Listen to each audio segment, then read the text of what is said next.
Roland Mumford with Mumford.law. Imagine being pulled over, handcuffed, and arrested, all because a computer said that you were a person that may have committed a crime. All because a computer says you look just like someone else. That's not science fiction. That's happening right now. Facial recognition is a form of artificial intelligence that uses algorithms to analyze facial features and then compare you to other people in a database that may be pulled from driver's licenses, social media, mugshots, and other forms of online media. Sounds efficient, right? In theory, it's meant to help law enforcement identify possible suspects much faster. But in reality, it can go very, very wrong. There have been a number of people that have been falsely arrested, which are a couple of stories that I want to share with you today. In fact, there's been a study by MIT that shows that nearly 34% of Black female women were falsely identified as compared to 1% of white men. Using artificial intelligence through facial recognition has had a disproportionate impact in a negative way and leading to false arrests for members of the Black community. Here's a news video I want to share that was apparently involving a gentleman that was recently arrested and falsely identified by artificial intelligence and by law enforcement. A Florida man says he was wrongfully arrested after local police used AI facial recognition technology. We're going to go to the car real quick and we're going to talk to... In an Action News Jax investigation, Logan McDonald dug through this case of misidentification and spoke to experts about the potential risk as local police use AI to solve crimes. It's nuts. Well, I wouldn't know what to tell you, G. It's not our investigation. It's all Jacksonville. This is 51-year-old Robert Dillon, the Lee County man who was arrested last year after the Jacksonville Beach Police Department said he allegedly tried luring a 12-year-old child in Jacksonville Beach back in November of 2023. The only problem? The police identified the wrong suspect. Never even been up there. I haven't been out of Fort Myers in 2 years. According to a Jacksonville Beach police report, Dillon was linked to this suspect caught on surveillance video in a Jacksonville Beach McDonald's through the use of the Jacksonville Sheriff's Office's AI facial recognition technology. Jacksonville Beach PD conferred with JSO, which provided a 93% match between Dillon and the suspect using that technology. The report says police then provided a photo spread of Dillon and other similar-looking individuals to two witnesses. Both identified Dillon as the suspect, but the case would later be completely dropped, with the state attorney's office telling Action News Jax the arrest will be wiped from Mr. Dillon's record. Police are not allowed under the Constitution to arrest somebody without probable cause, and this technology expressly cannot provide probable cause. It is so glitchy, it's so unreliable. Nate Fried-Wessler is the deputy director for the American Civil Liberty Union's Speech, Privacy, and Technology Project. He was part of the legal team that helped sue on behalf of Robert Williams, a Detroit man wrongfully arrested thanks to facial recognition similar to the technology used to identify Dillon. The Detroit Police Department settled that case for $300,000 in damages and implemented safeguards when using AI facial recognition in their investigations. Fried-Wessler says wrongful arrests using AI facial recognition are more common than many think, especially among people of color. It's partly because of photo quality problems in low light situations when the cameras are trying to identify darker skinned people.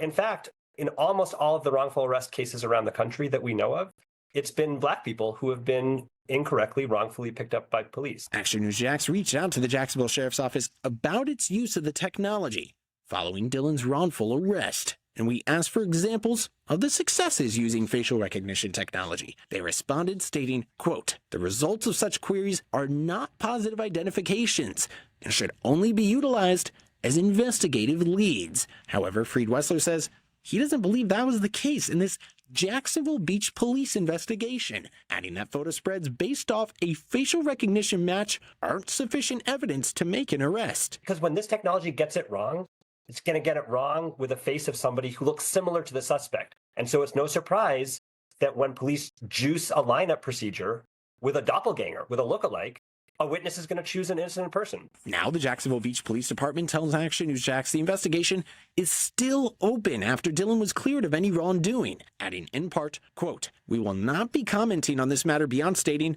that all warrant requests are submitted to the state attorney's office. It is solely their decision whether or not to move forward with issuing a warrant." We reached out to the state attorney's office as well. A spokesperson only confirmed Dillon was cleared of any wrongdoing. Now, Dillon's lawyer tells Action News Jax he's seeking compensation, though he and Dillon declined interview requests. Meanwhile, Courtney Barkley, an AI policy expert at Jacksonville University, says law enforcement agencies across the nation will continue to use AI and facial recognition. She outlined the need to always second guess. Every industry is just now starting to scratch the surface of the potential of AI, how it can impact our society. Law enforcement is no exception. And so, again, we just want to be cognizant of the risks. Jacksonville Beach Police declined our request for interview. False arrests don't just ruin a day, they ruin people's lives. They adversely affect people's reputations in the community, their employment, and these individuals lose trust in the justice system. And the psychological toll, it's enormous. The trauma of having been arrested and spending time in jail, and the impact of whether, and the question of whether you were the person that was the real suspect or not.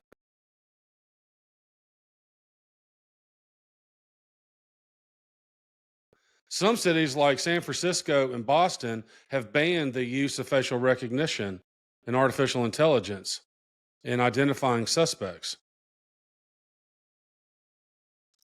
Lawmakers are calling for federal oversight. And civil rights advocates are demanding transparency, which is one of the things that I'm trying to do with this video.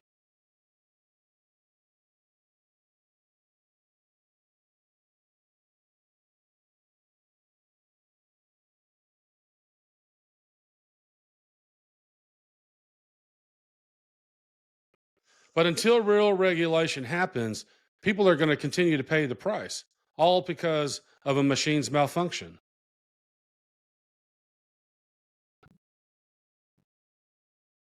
Here's another video of a lady in Detroit who was falsely arrested and who was pregnant. This is an emotional story. Let's take a look at this. Our top story tonight, a Detroit woman is now suing the Detroit Police Department, alleging she was arrested after the department's facial recognition technology misidentified her as a carjacking suspect. Portia Woodruff was 8 months pregnant at the time, and her story is once again prompting calls for DPD to stop using that technology. Our Ray Strickland has more tonight from Detroit Police Headquarters downtown. This technology is so dangerous. There's been only 6 reported cases in the U.S. of facial recognition technology misidentifying a suspect in a crime. 3 of those have happened right here in Detroit. The latest, a Detroit woman named Portia Woodruff, who says she was falsely arrested after the technology connected her to a carjacking case. In Ms. Woodruff's case, assuming the facts alleged there are true, she was 8 months pregnant. All they had to do literally was look at her and look at the video of the incident to determine that the suspect was not in fact pregnant. Woodruff is now suing the Detroit Police Department. It's the second such lawsuit DPD is facing over its use of the technology. Phil Mayer with the ACLU of Michigan is representing Robert Williams in a lawsuit filed a couple years ago. Williams also claims he was falsely accused of stealing watches after the facial recognition technology identified him as the suspect. Like in Woodruff's case, Mayer says police didn't do any further investigation that would have proved their innocence. Even when the most simple investigation would do the job, in our case, the Robert Williams case, our client had an alibi. All they had to do was ask and investigate that alibi. Mayer says the use of the technology is a dangerous practice that far too often disproportionately impacts communities of color. It's technology that misidentifies people with black faces at a particularly high rate, and they are insisting on using that technology in some of the most aggressive ways possible in one of the blackest cities in America. It makes no sense whatsoever. Here's what retired Assistant Police Chief from DPD, Steve Dolan, said about the technology during our 11 o'clock newscast on Monday. You need strong policy, procedure, you need oversight, you need to keep up on the technology. We're going to take this very seriously. Detroit Police Chief James White says he's currently reviewing the lawsuit and the department's policies, but White says he's not taking these allegations lightly. But I want to look at everything before I make a decision on where we go next. Mayor and the ACLU of Michigan are now calling on DPD to stop using the technology. Mayor says it needs to happen before another innocent person is victimized. What happened to Ms. Woodruff is horrible, but what happened to Ms. Woodruff, we don't know how many people are actually convicted of crimes and sitting behind bars innocent because of the misuse of this technology. It's only because she could demonstrate through the shape of her body that they had the wrong person that Ms. Woodruff is a free woman today. And Mayor says City Council has the power to stop DPD from using this facial recognition technology, so he's calling on them to do just that. Also, we did reach out to Portia Woodruff and her attorney to get a comment for this story, but we did not hear back. Reporting in Detroit, Ray Strickland, CBS News, Detroit. I want to discuss a young lady who is at the forefront of research on artificial intelligence and facial recognition. She was a graduate student at MIT, a national institution in Boston in scientific research. She wrote a book called Unmasking AI. She runs a advocacy group called Algorithmic Justice League, an organization to make AI more accountable. I mentioned before that a study that she was a part of or led found that 34% of Black females were wrongly identified by artificial intelligence and facial recognition, and that there was a disproportionate impact arising out of that, and less than 1% error rate for white men. She gave a TED Talk where she discusses her research, her advocacy, and her mission, and the injustice of people being wrongly arrested and wrongly identified by facial recognition. Here's an excerpt of her TED Talk. Hello, I'm Joy, a poet of code on a mission to stop an unseen force that's rising, a force that I called the coded gaze, my term for algorithmic bias. Algorithmic bias, like human bias, results in unfairness. However, algorithms like viruses can spread bias on a massive scale at a rapid pace.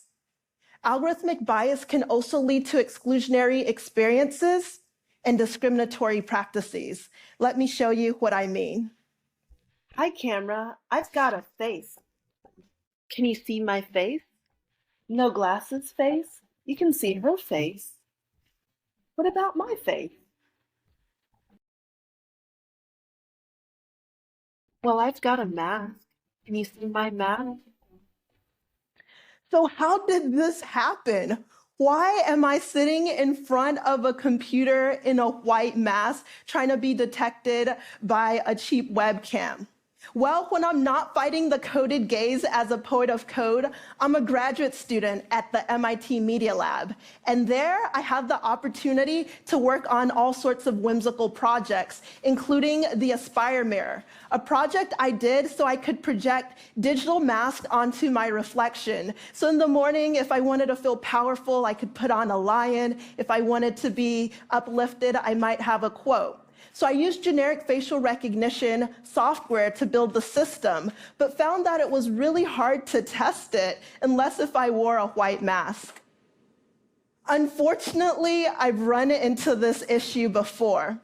When I was an undergraduate at Georgia Tech studying computer science, I used to work on social robots, and one of my tasks was to get a robot to play peekaboo, a simple turn-taking game where partners cover their face and then uncover it saying peekaboo. The problem is peekaboo doesn't really work if I can't see you, and my robot couldn't see me. But I borrowed my roommate's face to get the project done, submitted the assignment, and figured, you know what, somebody else will solve this problem. Not too long after, I was in Hong Kong for an entrepreneurship competition. The organizers decided to take participants on a tour of local startups. One of the startups had a social robot, and they decided to do a demo. The demo worked on everybody until it got to me, and you can probably guess it. It couldn't detect my face. I asked the developers what was going on, and it turned out we had used the same generic facial recognition software. Halfway around the world, I learned that algorithmic bias can travel as quickly as it takes to download some files off of the internet. So what's going on? Why isn't my face being detected? Well, we have to look at how we give machines sight. Computer vision uses machine learning techniques to do facial recognition. So how this works is you create a training set with examples of faces. This is a face, this is a face, this is not a face. And over time, you can teach a computer how to recognize other faces. However, if the training sets aren't really that diverse, any face that deviates too much from the established norm will be harder to detect, which is what was happening to me. But don't worry, there's some good news. Training sets don't just materialize out of nowhere. We actually can create them. So there's an opportunity to create full spectrum training sets that reflect a richer portrait of humanity. Now you've seen in my examples how social robots was how I found out about exclusion with algorithmic bias. But algorithmic bias can also lead to discriminatory practices. Across the US, police departments are starting to use facial recognition software in their crime-fighting arsenal. Georgetown Law published a report showing that 1 in 2 adults in the US, that's 117 million people, have their faces in facial recognition networks.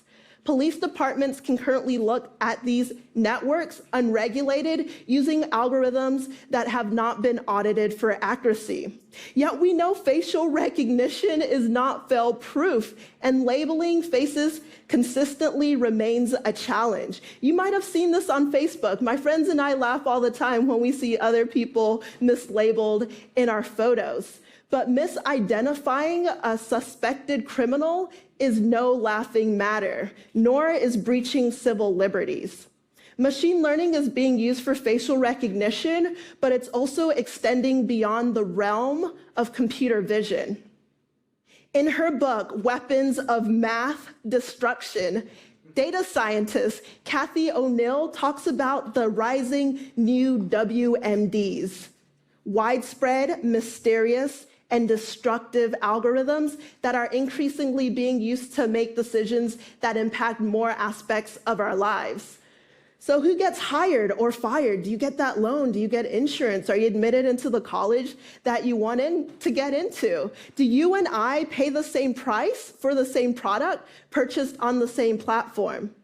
Law enforcement is also starting to use machine learning for predictive policing. Some judges use machine-generated risk scores to determine how long an individual is going to spend in prison. So we really have to think about these decisions. Are they fair? And we've seen that algorithmic bias doesn't necessarily always lead to fair outcomes. So what can we do about it? Well, we can start thinking about how we create more inclusive code and employ inclusive coding practices. It really starts with people. So who codes matters? Are we creating full spectrum teams with diverse individuals who can check each other's blind spots? On the technical side, how we code matters. Are we factoring in fairness as we're developing systems? And finally, why we code matters. We've used tools of computational creation to unlock immense wealth. We now have the opportunity to unlock even greater equality if we make social change a priority and not an afterthought. And so these are the 3 tenets that will make up the encoding movement. Who codes matters, how we code matters, and why we code matters.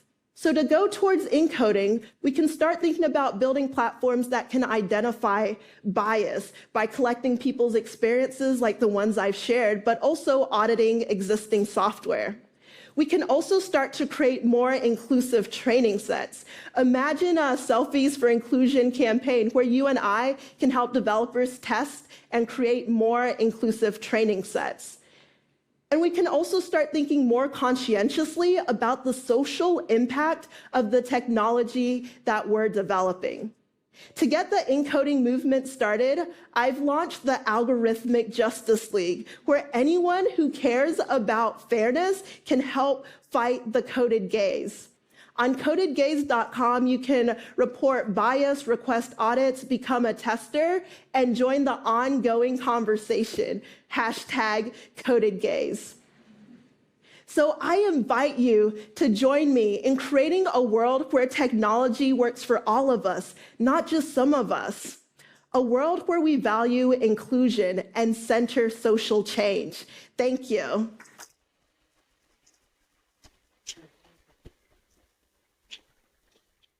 But I have one question. Will you join me in the fight? Now, another dimension of this story that we haven't discussed is the impact of artificial intelligence and facial recognition being used by TSA at the airport. Now, imagine you walk into the airport and you see long lines. Is it worth your facial recognition of you being captured by a camera, stored into a database? And if that allows you to pass through the lines faster, is that worth it for your convenience? It may be. But here's some other questions that arise that we need to consider. Now your photo of you has been taken, your facial characteristics have been recorded and analyzed and stored into a database. Now we become possibly a surveillance state. What databases is that video being shared with? FBI, CIA, state law enforcement, local law enforcement, private databases? And then it brings up other issues. What about if those databases are hacked? And that actually happened. There was a database data center that was hacked, and people were using the images of others in order to cross into the country. And, you know, we use our cell phones today where biometric analysis or recognition of your face allows you to avoid having to put in a password.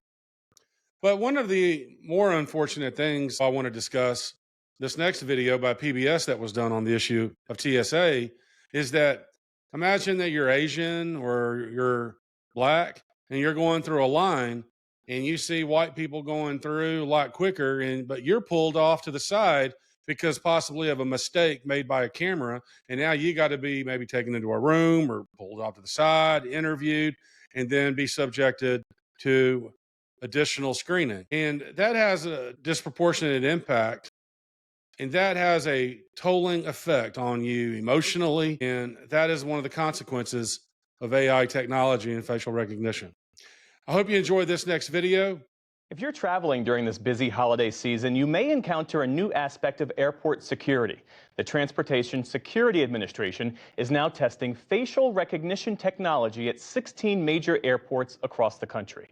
William Brangham looks at the complexities and controversies around this new technology. The TSA plans to expand this facial recognition technology nationwide next year, but many privacy experts believe that the technology is still just too risky to trust. So for more on this, I'm joined by Jeffrey Fowler. He's a columnist at the Washington Post who helps readers navigate the complicated, ever-changing world of technology. Could you just help us understand, what is this technology? If someone goes to the airport and sees it, what is it doing? It's trying to figure out whether you're an imposter. Before now, that task has been done by a human being, that person at the podium who looks at your ID, and looks at your face, and then looks at your ID again and says, yeah, you're either that person or maybe you need some further inspection. The possibility here is that this technology could do a better job of detecting whether you're that person. A computer algorithm could spot a fake better than a human. That's the theory. The problem is we don't really know yet if it can. There's also, I think, some hope by the TSA and by others who want to use facial recognition, even in other places in airports, that it could make them more efficient, speed things up. But the current program isn't really doing that for the TSA because they're still having humans at those podiums giving the final okay as to whether or not someone's allowed to pass through.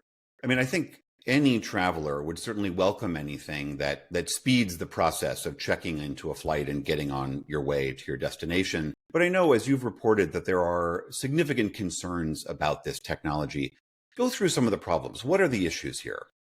Yeah, well, number one on the list is does it really work? And how well does it work? Particularly for people with darker skin. The federal government test of facial recognition algorithms from 2019 found that people who are Black or have Asian ancestry can be up to 100 times less accurately identified than white men. And that raises all kinds of questions in the context of air travel. First of all, might these systems be letting through some imposters that thus defeating their entire purpose of being used? Another one is, could they lead people who are minorities to be given unfair or unequal treatment at the airport? Are people who have darker skin going to be sent to special lines for extra inspection, or given an extra pat down? I think there's a lot of fears about sort of the equality of this. Another concern is that this is really a slippery slope. And today, the TSA is not using facial recognition technology to go after criminals. But once they get us accustomed to using this technology for this one use, they could try to expand it further. And the next thing you know, we have a surveillance state all over the US, kind of like already exists in places like China. What does the TSA do with these scans? Do they do a good job of safeguarding our privacy with them? Yeah, I mean, the next level of concern is once an image of your face or any of your data has been collected, that means it could also be stolen. And that's particularly worrisome in the face of facial maps, because we only get one face. And if someone steals a giant database of Americans' faces, they have our keys to unlock a lot of things. That might sound extreme, but this has actually already happened to the Department of Homeland Security. In 2019, hackers breached a contractor of DHS and stole a whole bunch of images of people crossing the border into Canada.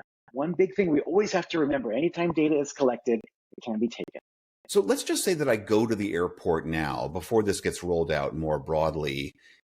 Can I opt out of this? If I see that technology there, can I say, I don't want to do that, like you can do with some of those other scanning technologies?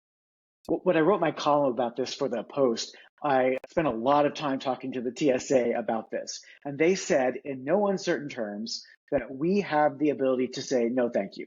All you have to do is go up to that counter and say to the agent, no photo, please, and they'll just do the check manually. However, since my column came out in the Post, I have heard from Washington Post readers saying they followed that advice and they went up to the podium and they got pushback. They said, oh, there's always somebody like that.